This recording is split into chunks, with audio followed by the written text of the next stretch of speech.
if nothing has gone wrong? What if your divorce didn't surprise God? What if he's known all along that this would be your path? What if the very thing you think disqualified you from his best is actually what positioned you for it? I'm Katie Ann, and if you've been asking God, why did you let this happen? If you've been convinced your divorce derailed his plan, this episode is going to shift everything you believe about his sovereignty over your story. Hey friend, welcome to Beyond Believing. I'm Katie Ann, a certified life coach, single mom of 5, and a woman called to walk alongside divorced Christian women rebuilding their lives with him. Today we're diving into one of the most powerful truths about God's sovereignty. He was not surprised by your divorce, and what that means for your future changes everything. Here's what we're covering. First, why your divorce didn't surprise God and what that reveals about his sovereignty over every detail of your life, even the painful ones.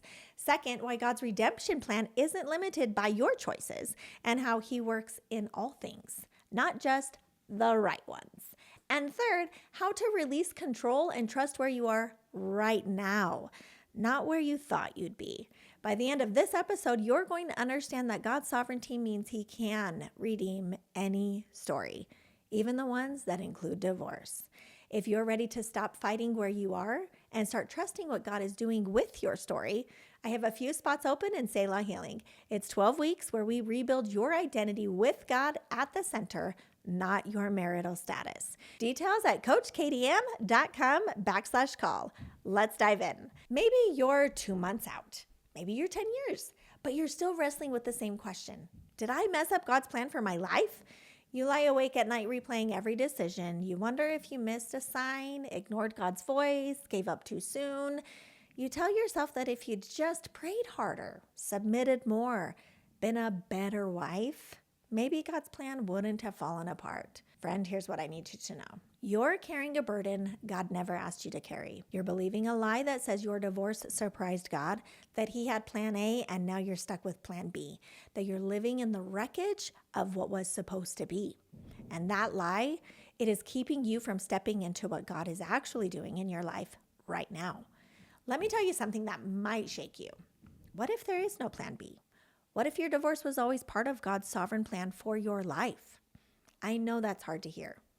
I know it contradicts everything you've been taught about marriage before God's will and divorce being failure. But friend, what if God's sovereignty is bigger than your understanding of how things were supposed to go? Let me start with the most important truth you'll hear today. God was not surprised by your divorce. He wasn't caught off guard. He didn't scramble to come up with a backup plan. He didn't look down and think, oh no, she messed everything up. Now, before you hear that as God planned your divorce, let me be very clear. God doesn't plan sin. He doesn't orchestrate suffering. He doesn't cause covenant breaking. But just because he didn't cause it doesn't mean he was surprised by it. Psalm 139:16 says, your eyes saw my unformed body. All the days ordained for me were written in your book before one of them came to be. God saw your divorce before you were born. He knew every choice that would lead to it, yours and your ex's. He knew the betrayal, the abuse, the abandonment. He knew when you'd reach your breaking point, and he still chose you. He still called you. He still had purposes for you. Think about the women in scripture whose stories include divorce, abandonment, or broken unions. Hagar, who was abandoned by Abraham, cast out with her son. But God saw her. She is the first to name him El Roi, or the God who sees me. Called her son blessed. The woman at the well, 5 husbands, living with a man who wasn't her husband. Jesus chose her to be the first evangelist to the Samaritans. Tamar, she was widowed twice, deceived, left childless, and God included her in the lineage of Jesus. Gomer, unfaithful, broken, brought back from prostitution. God used her story to illustrate his relentless love for Israel. Friend, did God write their stories any less than he wrote Sarah's, Rebecca's, Rachel's, Mary's, or Esther's? Marriage is ordained by God, but so is redemption. And sometimes redemption requires the ending of what should have never continued. Romans 9:13 says, Jacob I have loved, but Esau I hated. Yet God blessed them both on their own paths. He is the creator of all, both the righteous and the wicked. Not that divorce is wickedness, but some are so quick to dismiss it as such simply because it dissolves a sacred union. But here's the problem with that thinking. Not every union is God anointed or sacred just because human vows were spoken. One of my Selah clients said something profound during our session. She told me she was hesitant to make plans for her future because I did that once and got it wrong. I asked her, was it really your future you were planning? Or were you relying on your own strength to create a future instead of trusting God's future for you? She got emotional, and then she realized God didn't abandon her when the marriage ended. He was waiting to show her the future he had for her all along, the one she couldn't see while she was trying to force her own plan. Isaiah 46:10 tells us, I make known the end from the beginning, from ancient times, what is still to come. I say my purpose will stand, and I will do all that I please. God's purpose for your life doesn't hinge on your marriage staying intact.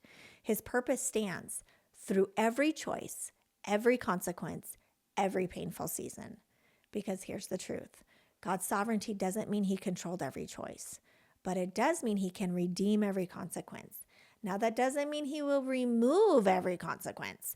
Here is what it means. What I need you to understand is this. God's ability to work in your life is not contingent on you making all the right choices. Romans 8:28 tells us, and we know that in all things God works for the good of those who love him, who have been called according to his purpose. Notice it doesn't say God causes all things. It says he works in all things, even the things he didn't cause. The betrayal, the abandonment, the abuse, God is working in those things for your good. And friend, that includes the choices you made. Maybe you were the one who asked for the divorce. Maybe you were led astray. Maybe you made decisions that you regret. And maybe you're the one who broke the covenant. God intended it all for good. Not because divorce is good. Not because sin is good. Because God's understanding of good is not the same as ours. My own divorce was my doing. I was the one who asked for it. And I spent years before that asking God, what am I supposed to do?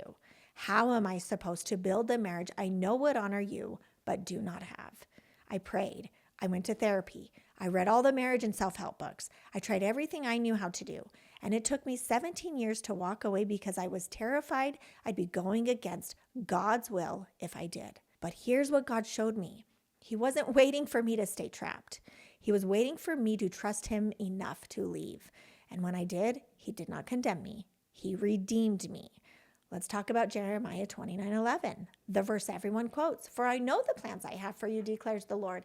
Plans to prosper you, not to harm you, to give you hope and a future. But do you know the context of that verse? It was written to the Israelites in exile, in Babylon, captive in a land they never wanted to be. And earlier in that same chapter, God tells them something shocking. Continue living, get married, plant crops, give your children in marriage, build houses, worship me, cultivate the land, even though it belongs to your captors. God was saying it's not your physical location that matters. It's the alignment of your heart. They weren't in the promised land. They were in exile, but God still had plans for them there. Friend, your divorce might feel like exile.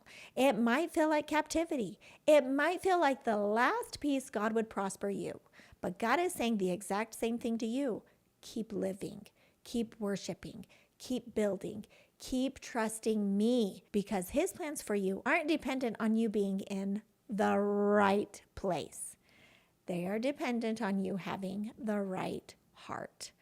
Joseph said it perfectly in Genesis 50:20. You intended to harm me, but God intended it for good to accomplish what is now being done. Your ex may have intended harm. You may have made choices that you regret. The circumstances may have been devastating, but God intended it for good.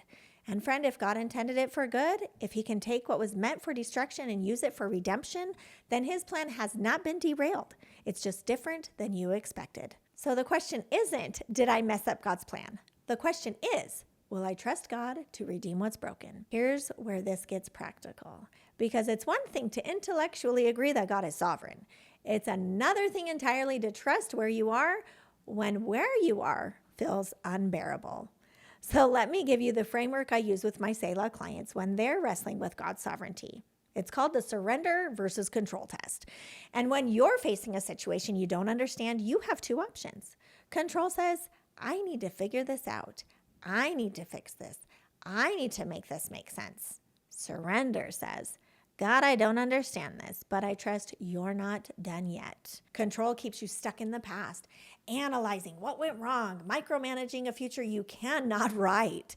Surrender moves you forward, trusting what God is doing now, relying on his promise to write your plans for good. Proverbs 3:5-6 tells us, trust in the Lord with all your heart and lean not on your own understanding. In all your ways, submit to him and he will make your path straight. Friend, you cannot trust God and demand to understand at the same time. Trusting God means releasing your need to know why, releasing your need to have it all make sense, releasing your timeline for when healing should happen. Now, here's what God taught me through my own divorce. I spent years asking him, why? Why didn't you intervene? Why didn't you change his heart? And one day, very gently, God whispered, Katie, you are asking the wrong questions. Stop asking why this happened. Start asking what I'm doing now. Because God's sovereignty isn't just about the past. It's about the present and a new future he is the author of. It's about learning to sit with him right now. Isaiah 43:18-19 tells us, forget the former things. Do not dwell on the past. See, I am doing a new thing. Now it springs up. Do you not perceive it? I am making a way in the wilderness and streams in the wasteland. God doesn't want you stuck replaying what went wrong. He wants you perceiving what he's doing now. And what he's doing now, it's new. It doesn't look like what came before. It doesn't fit your old understanding, but it's still God and it's still good. One of my Selah clients came to me 3 years post-divorce, still wrestling with whether she'd made the right decision, still asking God if she'd missed his will. And we did an exercise where I asked her, what has God shown you about himself in the past 3 years that you couldn't have learned in your marriage? She paused and then she started listing. His faithfulness when everyone else abandoned her. His provision when she had no income. His voice when she finally got quiet enough to hear it. His love without conditions attached to it. And then she said, I couldn't have learned those things if I'd stayed. Friend, that's what God's sovereignty looks like. Taking what was meant to destroy you and using it to reveal himself to you in ways you never could have experienced before. So here's my question for you. What is God showing you about himself right now that you couldn't have learned any other way? Okay, friend. So what do you do with this? How do you move from this intellectual agreement to actual trust? Let me give you 3 action steps. The sovereignty questions. Write these questions on a card and ask them out loud every morning this week. What if nothing has gone wrong? What if God is sovereign over every detail of my story? What if I'm exactly where he wants me to be? Number 2, the what now prayer. Stop asking God, why did this happen? And start asking, what are you doing now? And journal whatever comes up. You can ask him, what are you showing me about myself, about yourself, that I couldn't learn any other way? What are you building in me that requires this season? And where do you want me to focus my attention right now? And number 3, the deception prayer. Every time you catch yourself spiraling in shame, condemnation, confusion, pray this out loud. Lord, show me where I am being deceived. Show me what you want me to see and understand. And then stop. Listen. This is deep identity level work. And if you want help moving from intellectual belief to actual trust, I'd love to walk with you. Selah Healing is 12 weeks of rebuilding your identity with God at the center, not your marital status, not your past, not your circumstances, just him. Book your call at coachkatieann.com/call. There are limited spots available because I pour into each woman fully. Now, friend, here's what I want you to remember today. God was not surprised by your divorce. He didn't abandon you when the marriage ended. He wasn't scrambling for a backup plan. He has been writing your story from the beginning, and he's not done yet. Your divorce didn't disqualify you from his purposes. Your choices, even the ones you regret, don't limit his ability to redeem you. Hagar, the woman at the well, Tamar, Gomer, their broken stories are still part of God's redemptive plan, and so is yours. So let me say it clearly, friend. Nothing has gone wrong. Not because divorce is God's ideal, not because sin doesn't have consequences, but because God's sovereignty means he can redeem any story, even yours. You are a daughter of the King. Your identity is not tied to your marital status, and God's redemption plan for you stands, regardless of what fell apart. So straighten your crown.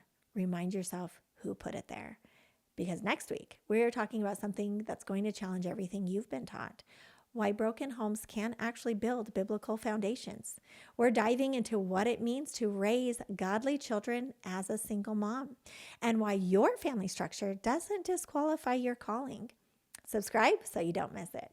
Have a great week, friend. If you're not already subscribed to Beyond Believing, hit that subscribe button. And if this episode shifted how you see God's sovereignty over your story, please share it with another woman who needs to hear this today. You can find me on TikTok and YouTube at Coach Katie Ann. All the links are in the show notes. Thanks for listening to Beyond Believing.